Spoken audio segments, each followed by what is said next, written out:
Chair, the remarks were simply taken out of context.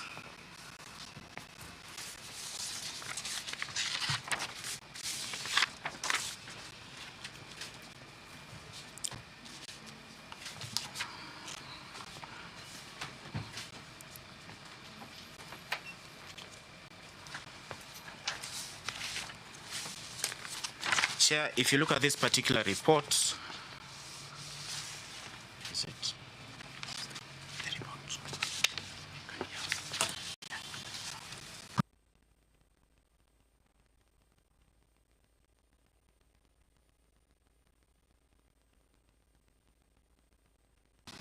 Chair, if you look at this particular cyber investigation report, the scope of the same is a bit limited. From this report, it confirms the existence of a YouTube upload. It also confirms that the broadcaster is Citizen Digital Channel.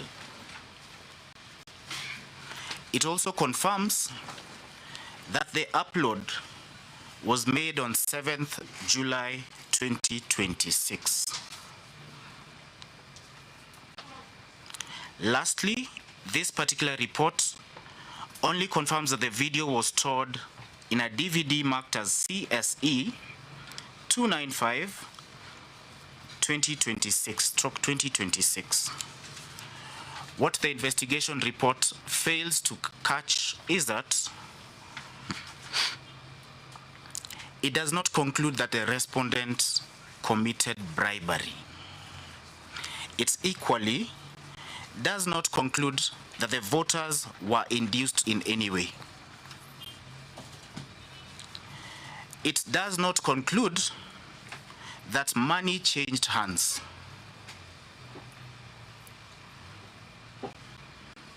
Chair, it also does not conclude that any voter was misled to vote in any certain way.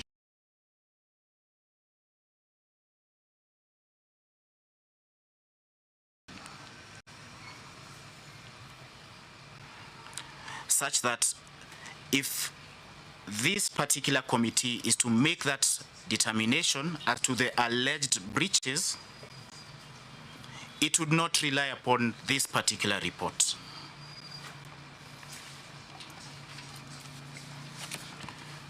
Finally, Chair,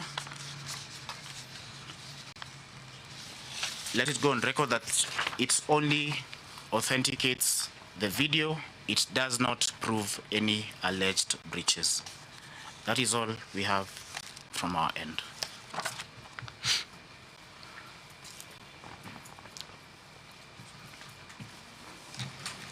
Thank you, Counsel. The prosecutor, do you have a rejoinder?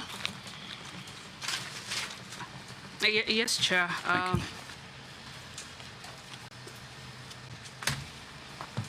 Indeed, Chair and members. First of all, we did serve this report, which includes numerous links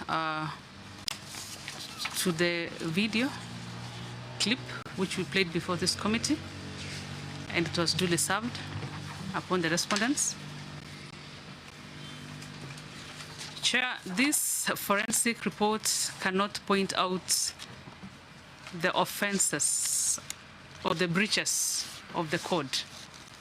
What it does, Chair and members, is that it establishes the existence of this video, and it also tells us that it is not manipulated, or it has not been manipulated to fit this sitting. It further tells us, Chair and members, that in confirming the same, as per the certificate which is attached, that the machines that were used to look at this video were working in good order, to establish that indeed this video exists, that it is available, and that it depicts what we have described to this committee as depicting, not necessarily picking out the breaches. I'll say again that this report has the links, which I said are still live. The breach of the Electoral Code of Conduct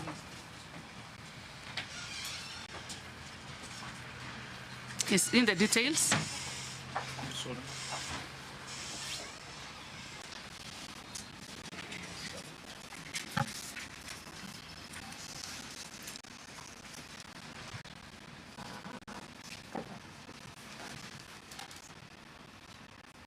Proceed. Yes, Chair and members, the breaches that we have identified and that we are complaining and finding fault with is in the details of the words that have been uttered. Chair and members, the words was spoken in a national language which does not require transcription of any kind, because I believe everybody in this room do understand the Kiswahili language. We do not require transcription to understand what was said in the clip. And further, your Chair and members,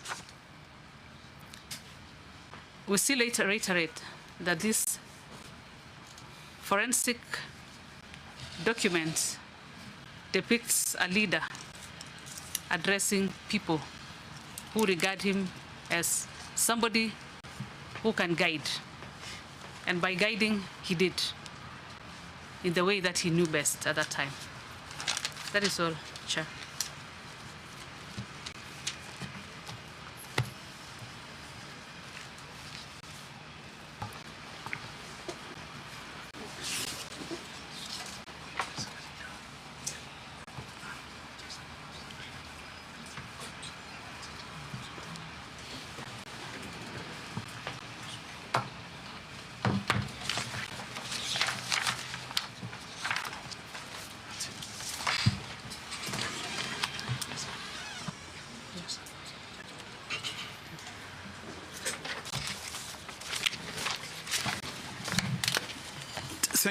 Thank you, the prosecutor and counsel, learned counsel, for your submissions and for your arguments. I wish to thank you. We come to the end of this session. We will be retreating shortly to write the judgment, and we should be ready with the judgment for the media and for the press and for the nation at 3 p.m. today. So please be invited so that we can conclude this matter at that time. I thank you.